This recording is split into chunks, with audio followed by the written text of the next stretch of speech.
is well known for its tradition and its overall religion, community, and its ongoing practices. So first I would like to explain about the attire. So cassava is known as a golden thread which is weaved. So if you see the dress, there are two types of fabric, which is one is the two-piece fabric and one is the sari. What I'm wearing is a two-piece attire, so which is called as the settu mundu. So there's two on one which will drap on the top and one which we will drap on the bottom. So it's a two-tiered fabric cloth, and the other one is the normal settu sari which has golden borders on it, which is known as cassava.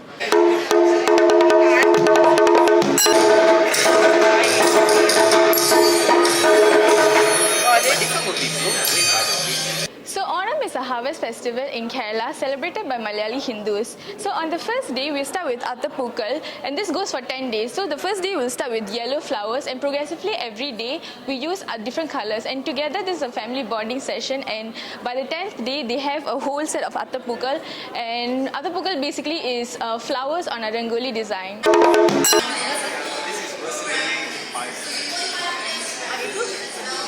Onam Sadhya is served on the day of Onam, and it is referred to as the meal fit for the king. The most memorable part of Onam Sadhya is able to eat together with family. There are 26 to 100 varieties of dishes, and that can be served in the Onam Sadhya. It ranges from lentils, boiled vegetables, and including the paisam. It's a complete nutritional package, and it is usually served in a banana leaf.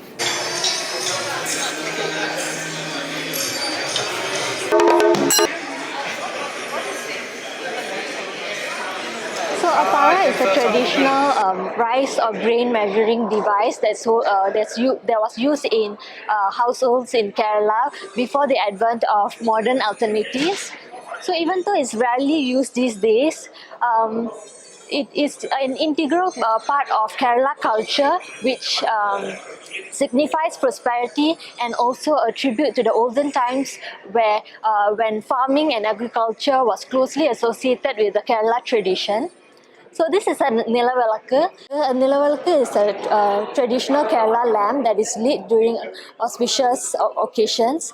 So it's integral to several rituals and ceremonies in Hindu families in Kerala.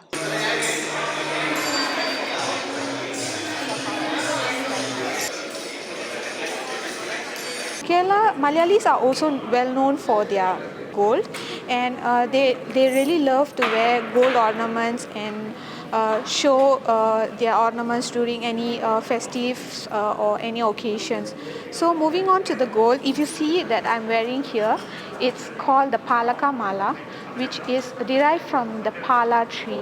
So if you see it's designed in such a way in the shape of the pala tree leaf, and it's adorned nicely to make it more glamorous. It is embedded with, it's structured with different stones.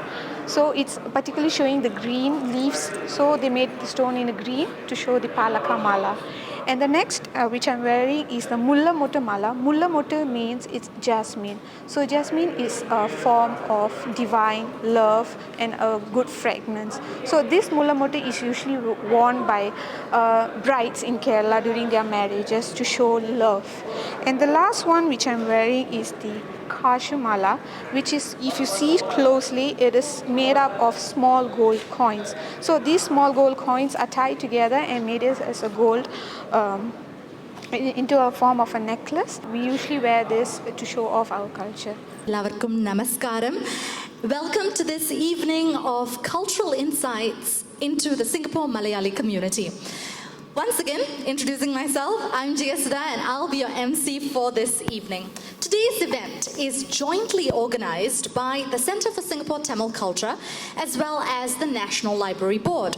The curator of today's program is no stranger to the Malayali community, Dr. Anita Devi Pillai. A big round of applause.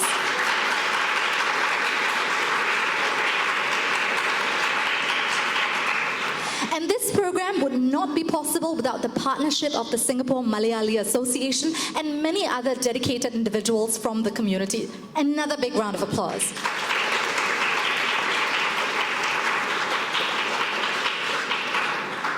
Now, before I begin, let's go back to that question. It's important to answer this particular question that might be on your minds. What is the Centre for Singapore Tamil Culture, CSTC for short, doing organizing a cultural insights evening on the Singapore Malayalis? A fair question. Well, that is precisely one of CSTC's two-pronged mission. One is to gain a deeper and more robust understanding of the Tamil culture in Singapore. The second is to build bridges across Singapore's culture so that each of us has a better appreciation of each other's culture, and that is precisely the aim of today's event. Today's event is an intercultural one.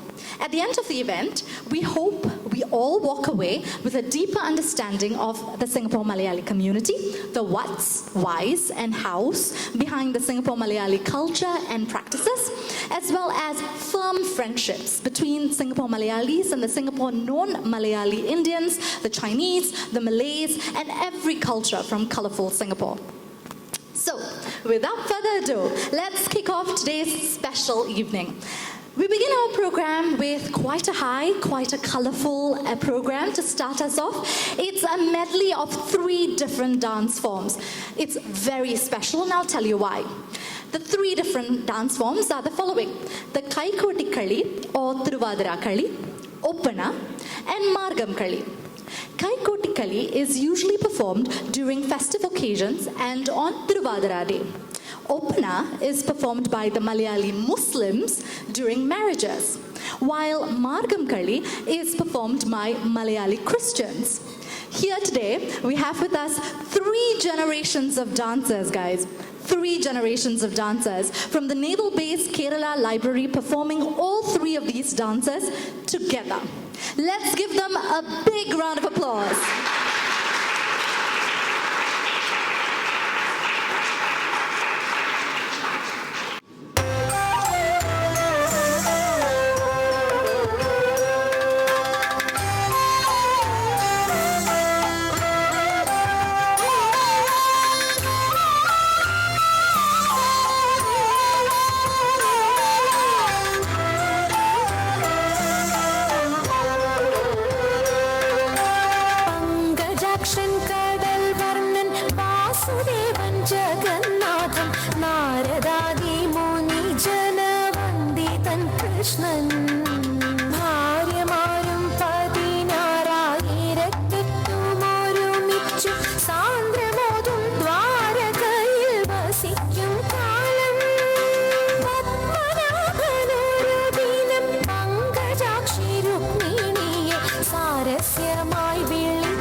തകതത്തിത്തകതിത്തേ മഹിമയോടരുവികളെല്ലാം ചെയ്യും മനുവിവതിത്തകതത്തകതത്താം തികതകതകതകതിത്തത്താം ഹൃദിത്തത്താം തികതികതത്താം ഹൃദിത്താതിത്താതിത്താതിമൃതത്തെ ഇന്ദയം ദത്താം ഗത്തത്തകതത്തിത്തകതിത്തേ തകതേതേതും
Thank you to our 3 generation of dancers from the Naval Base Kerala Library, performing 3 different dances that were multi-religious.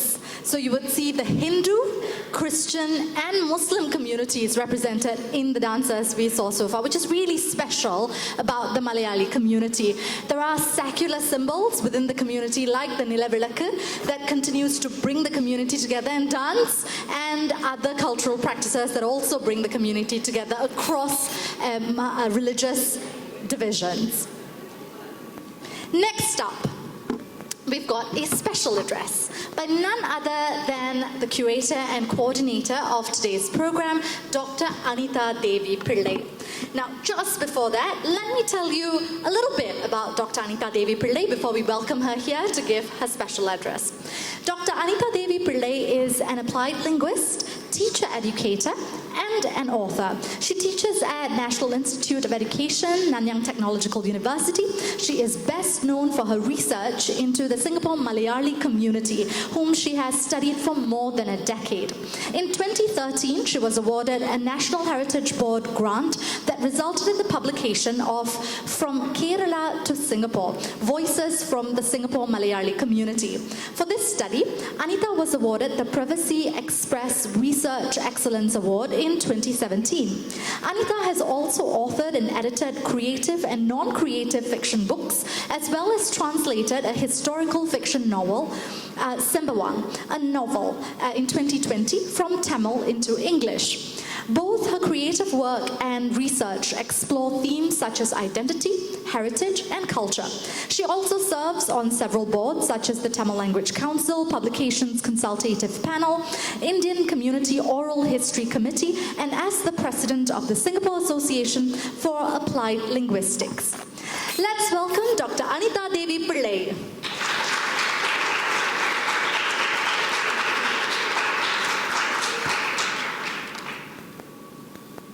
Hi everyone, thank you so much for coming to this event, and thank you for the invitation. A very good afternoon to distinguished guests, ladies and gentlemen. I'm Anita. You heard about my professional life, but I would also like to tell you a little bit about who I am.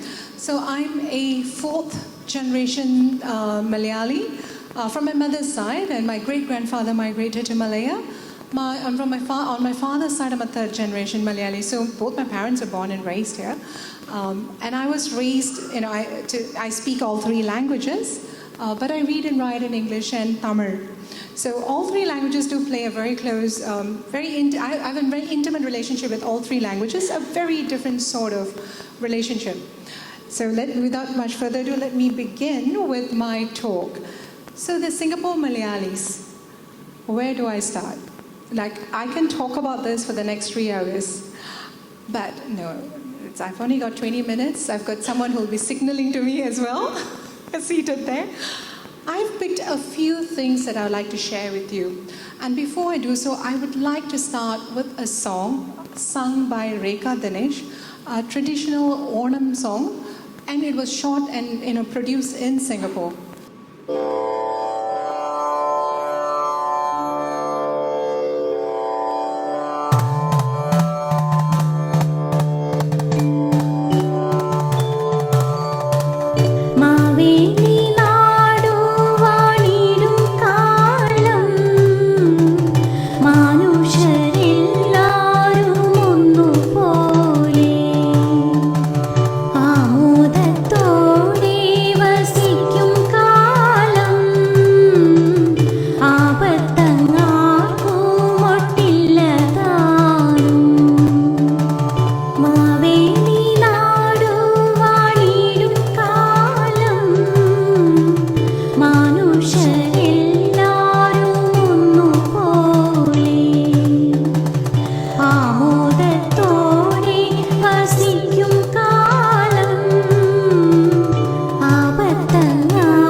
Singapore, and what you would have seen in there are scenes from Singapore and how we celebrate Onam in Singapore. Some of the things that we have retained, some of the things that we have adapted. You would have seen the Attapuvidal, with the laying of the flower carpet. You would have seen the owners that they have got to cut the vegetables, and you've got to cut it a certain way, yeah? And I've always gotten it wrong. The things that's supposed to be long, I've cut it short, and I've gotten scolded by my mom, who's seated right here looking at me. Right?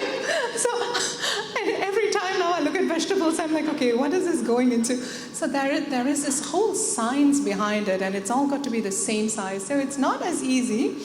And a very, very special thanks to SME for doing the Ona Sadhya today for us. So what I would like to cover in this short talk are just three things. Who are we? Who are the Singapore Malayalis? What are the unique cultural practices and festivals? Just a few things. When did they arrive in Singapore? So who are the Singapore Malayalis? We're natives of Kerala. It's a southern state in India.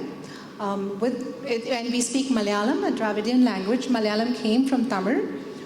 It's the second largest group of Indians in Singapore. We are a minority within a minority, right? And there are about 26,000, this is from the statistics, the latest statistics, 26,000 Malayalis in Singapore. Of course, this only includes citizens and PRs in Singapore. Now, do you want to know how small a community we are? When we used to, at least now we're bigger with the larger migrant population, those who are on employment pass, etc. When we used to, when a marriage date was set, right, or when we used to organize events, we coordinate with all the associations, right? So if there's Onam program in one place, this weekend, this Saturday, the Onam program for another organization will be on another week. We'll ensure that weddings don't take place on the same day. Today, ladies and gentlemen, we have three things happening. So Rajesh was here with us, and I know he's coming from the program, and he's going to run off to the program after this. There is a theatre performance taking place for the last from yesterday onwards, three-day performance by Singapore Kairali Kala Nilayam.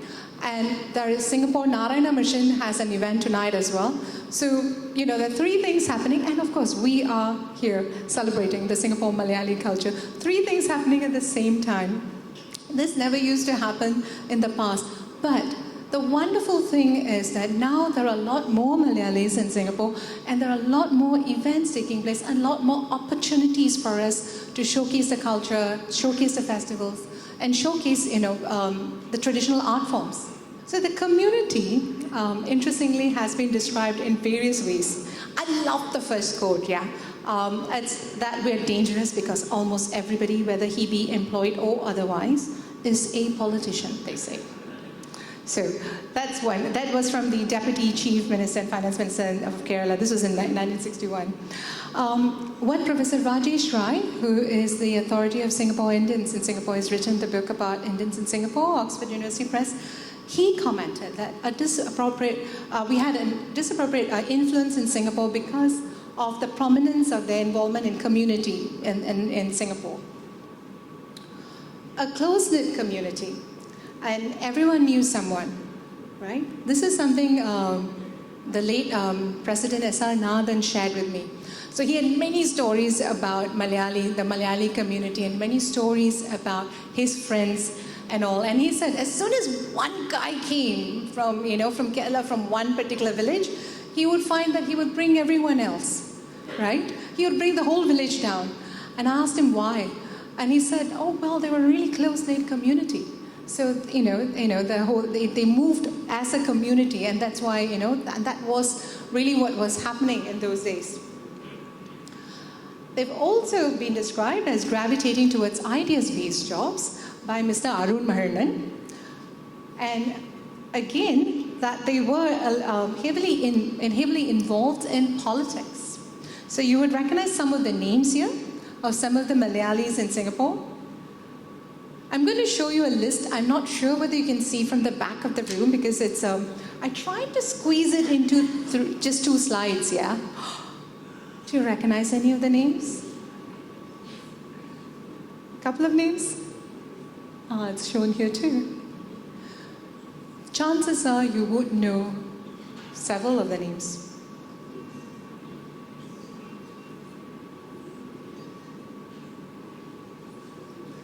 Now, I chanced upon the first definitive series of stamps that were issued in the 1960s in Singapore. This was a chance discovery as I was going through, old artifacts. And what I found was this was a series published on mask and dance forms. The mask that you see, the mask that you see, the brown mask that you see right in the middle, it's a little small, I'm sorry. It's actually a Kathakali mask. So the mask that was selected for the Indian community was a Kathakali mask, and Kathakali is a dance from Kerala. We have a Kathakali dance expert and IT engineer here with us, Dr. Ganesh Iyer, who will be speaking about it later. So it's a Kathakali mask. The Bharatanatyam dancer was Shanta Bhaskaran, cultural medallion. We all know Shanta Bhaskaran, the late Shanta Bhaskaran. Now, both the mask as well as the dancer were from the Malayali community. Why is this important? They are a minority within a minority. They're a very, very small group, right? And the numbers, if you look at the early numbers, was smaller. And yet, they played an important enough a role to be recognized, to be selected for this series. So what are some of our unique cultural practices? We celebrate Vishu. So I've only included festivals that only the Malayali community celebrates. So Vishu, you have the Tamil Puttandu, Tamil New Year. And New Year is celebrated by many of the Hindus, Indian Hindus. And so Vishu is just for the Malayalis, and there are certain rituals and customs that go with Vishu. Onam. Now, Onam is not associated with one religion per se. It's a harvest festival. Traditionally, the Christians, Muslims, and Hindus all celebrated it. Tiruvadra. Tiruvadra is something that I never saw when I was growing up. It's a winter festival. So the Tiruvadra Kali, if you watched the dance earlier on, the first dance, Kaikoti Kali or Tiruvadra Kali, that was performed then. Of course, it's also performed in Onam, and here we perform it on all occasions. So the Tiruvadra festival is one festival that I didn't see as much celebrated when I was younger, but these days it is. primarily because we have new migrants who have arrived in the shores of Singapore, and they have brought with them, and they've revived these, these festivals and many of the art forms. So there is something, another thing that's unique about us, right? The fact that one sub-community within the Malayalees, the Nair community, as well as a few others, the Nair community predominantly includes their home name. So what's a home name? It's an ancestral home name as part of their name. Okay, so which is why we have like these long names sometimes, or you have alphabets. So I should have been Kurupatta Vetil, so KP, Anida Devi. I wouldn't have been Pillai, I should have been Nair, because it should have been my mother's surname. The house name is always a matrilineal name. So it would have been KP, Anida Devi Nair. It would have been a really long name. Anida Devi Pillai itself was a long name that I couldn't fill into the forms. But Kurupatta Veetil Anida Devi Nair would have been even longer. But that was the traditional form of naming, names. And they were primarily, this particular community, they were matrilineal. Interesting, right? Naming conventions. Another thing that I found that I was fascinated by, and trust me, I didn't know this. I used to wonder, like many of my friends, why is someone named Thomas? Why is someone named Matthews? Did they run out of names? Come on. And I've asked them this as well. And then what I discovered was, because the naming convention, and this is very similar for the Brahmin Malayali community as well, the naming convention. What happens is that the oldest son takes on the paternal grandfather's name. The second son then takes on the maternal grandfather's name, first name. So if your surname is Matthew and your paternal grandfather's name is Matthew, that's how you become Matthew, or you become Thomas. Right? Things have changed now. Like clearly my name has changed. So things have changed now, but this was what the traditional naming convention was, as it was with the Nambudris are the Brahmin Malayalees. And one interesting quote that I came across from Meenakshi Nethir. So there was a situation in the early years when Malayalis came into Singapore where they came with these matrilineal practices, right? So the first son has the mother's surname as well as the mother's house name. Then when it comes to the second son, who is born and raised in Singapore, and they've assimilated a little bit more into Singapore, then you go with the conventional paternal surname as well as two names, rather than this long house name as well as all of this. So Meenakshi Nethir said, both my sons have different surnames. And yes, this is another example of how, and this is a journalist. And he told me actually that nobody knows his full name. This is actually his full name. He says, nobody knows my full name. They only know me as, Chalapan Pillai. No, they know me as PS Pillai, PC Pillai. So, but his children are Usha Pillai, and, they far shorter names. Clothing. Did you notice a sea of cream and white when you came in? This is a modern take on the Kerala sari. But the traditional Kerala sari looks, yes, I've got two really good examples. Traditional Kerala sari is Darshani. Could I get you to stand up? Yeah. It's a one-piece Kerala sari, the gold and the red border with the red blouse and gold and cream sari. So let's look at clothes. Of course, they assimilated. Everyone assumes, right, or everyone that I speak to assumes that everyone in Kerala or everyone in South India wears saris. No, the Malayali Christians didn't. They wore what is called a chattamundu, right? And it was, and so if you notice the Opana dance earlier on, so there were three dances. The first dance was from the Hindu tradition with the velak in the middle. The second one was Margam Kali, which is from the Christian community, the Malayali Christian community. The third dance, where the bride danced, the bride was seated in the middle and the kids were dancing around, and that is Opana from the Malayali Muslim community. And so what you saw also was a reflection of the attire, where there's a long blouse and a skirt, or a munda, or that a dhoti that one would wear. And this was an interesting excerpt that I found in the Marthomites are Syrian Christians from the Malayali community. And there was a recount of someone who had first arrived in Singapore and how she was trying to adapt to how we would dress in Singapore. The Malayali Muslim women, the Malabaris, if you look at the lady seated, she had what looks like a sarong, a long shirt as well, long sleeve shirt, just like the Christians, as well as a scarf. Now, we had a few walking exhibits today. Did you manage to talk to them? Any of you spoke to them? Not to worry. Catwalk, please. Shafiq. This is the Malabari Muslim attire. Can I have the ladies in Kerala sari? Rafiq. Yes. And they are in the Kerala attire. Variety, right? We've adapted it. And then, thank you. Thank you. Now, this is a picture of 3 young ladies in the Kerala sari, as well as a 2-piece. It's either 1-piece or 2-piece sari, right? One of them is a Christian, one of them is a Muslim, one of them is a Hindu. Can you tell the difference? Not at all. So we wear similar ties. Moving on. Arrival of Malayalees in Singapore. I thought I'll talk to you about who we are before I tell you when we came and what our early history is. So of course we moved from Kerala to Singapore, which incidentally is the title of my book. Kerala used to be made up of 3 kingdoms actually. The Cochin Kingdom, the Travancore Kingdom, as well as the Malabar Kingdom. And they only became Kerala in 1956. So what this means is that they spoke Malayalam with lots of regional differences. They spoke Malayalam, but they really did consider themselves rather different from one another. That is, until they arrived in Singapore. Then the language unified them. Right? The earliest records that I have is 1,200 Malayalees.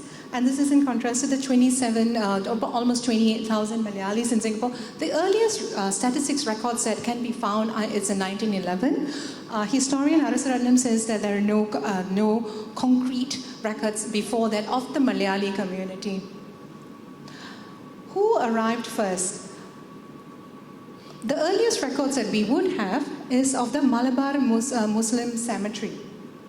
They were either traders who were already here or arrived soon after with Sir Stamford Raffles. According to Professor Rajesh Rai, there are no records of Malayalees arriving with Sir Stamford Raffles. But it's 1819 that we also have the Malabari Muslim cemetery that was already in existence, right? This is one of the oldest photographs that I have found of a community gathering. We have KPK Menon in the midst. And this is a Onam celebration of Singapore Malayalee Association. Why is KPK Menon important? He went off to start off Madhur Bhumi, which is a Malayalam newspaper. He was also quite instrumental in the formation. He believed very much in the formation of Kerala, which was the 3 kingdoms. And he spent a lot of his years here. Now, waves of migration of Malayalees, there were at different periods of time. There were different things that they faced. They had different experiences, of course. So the early years, the men came alone. I'm not going to go through all of it. The men came alone. Many of them returned. So that went on for a while, and then later on they moved with their families, and then they left. A lot of them left when the British forces pulled out of Singapore. Many migrated to England. Some went back to India or moved elsewhere. But there was a resurgence, when there was professionals who started migrating in the 90s. Then came a new group of migrants who then moved into professional jobs, and then of course that's what you see now. The impact on the community is that we have far many more ways and means to express ourselves and platforms to have Malayalam language and our culture practiced here. These are the 6 organizations that were formed before independence that still survive. right? And we have very, very passionate members of the society. Today, the first dance was performed by Nail-based Kerala Library, choreographed by Reshmi Pillai. Her grandparents were were instrumental in organizing and coordinating and pulling together the whole Malayali community, especially in the Sembawang area. And you had Singapore Malayalee Association who helped with all the exhibits, the walking exhibits as well as the stationary exhibits. And you have the Singapore, of course, because we all belong to different associations at the same time. We don't just belong to one association. Okay, I have to go quicker. I've got lots to tell you. So we all belong to different associations. So Singapore Narayana, Sri Narayana Mission members were also here. Now, very quickly, one of the key things that defines us is the fact that we have one of the highest, Kerala has one of the highest literacy rates in India. We are avid readers. Every nook and cranny that you go to in Kerala, you'll find a library. And if you notice associations' names, one was Udaya Library, one was Naval-based Kerala Library. Why a library? Because we always gravitated towards books and reading and gathering in the library, which then became a social organization. And amongst all of that, it was language that always connected us. The common thread was language. I also want to point out the Malayalam newspaper that was in existence in the 1970s. There were only 3 papers for the Indian community. 2 of it was Tamil, and 1 of it was Malayalam, Kerala Bandhu.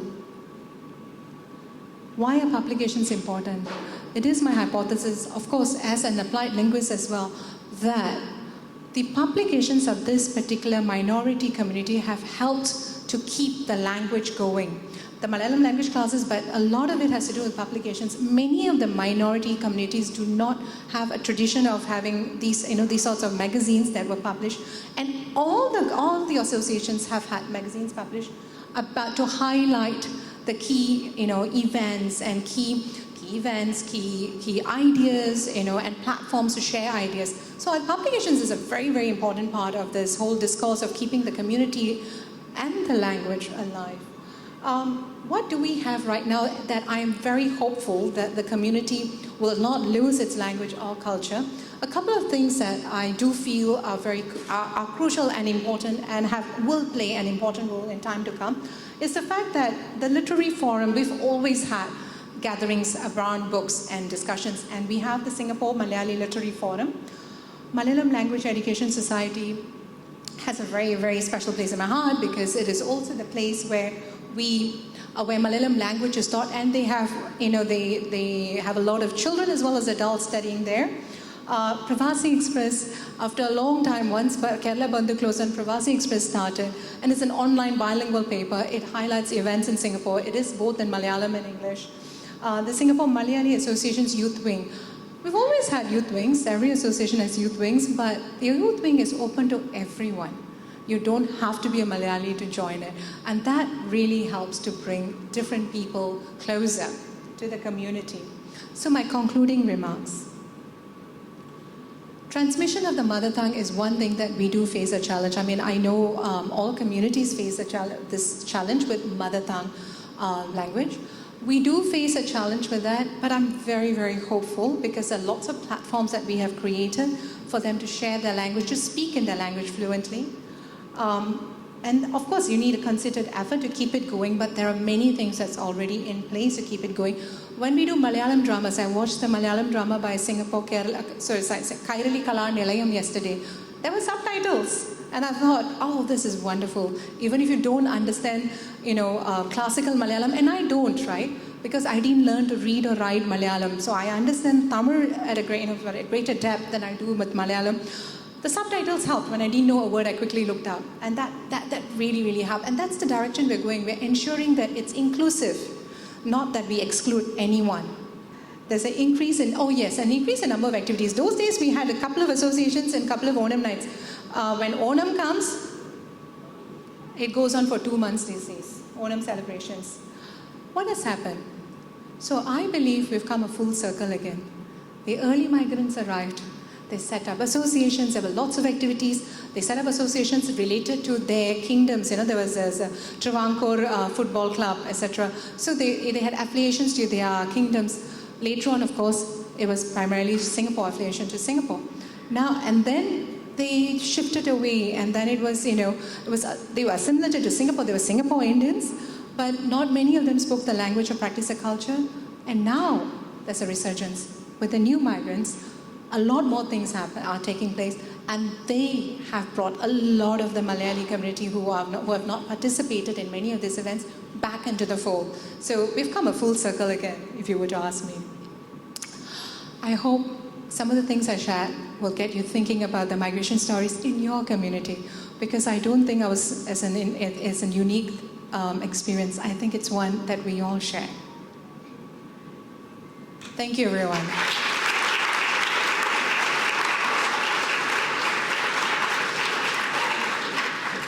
Today's program made this evening meaningful and insightful for everyone. So thank you for your help and contributions.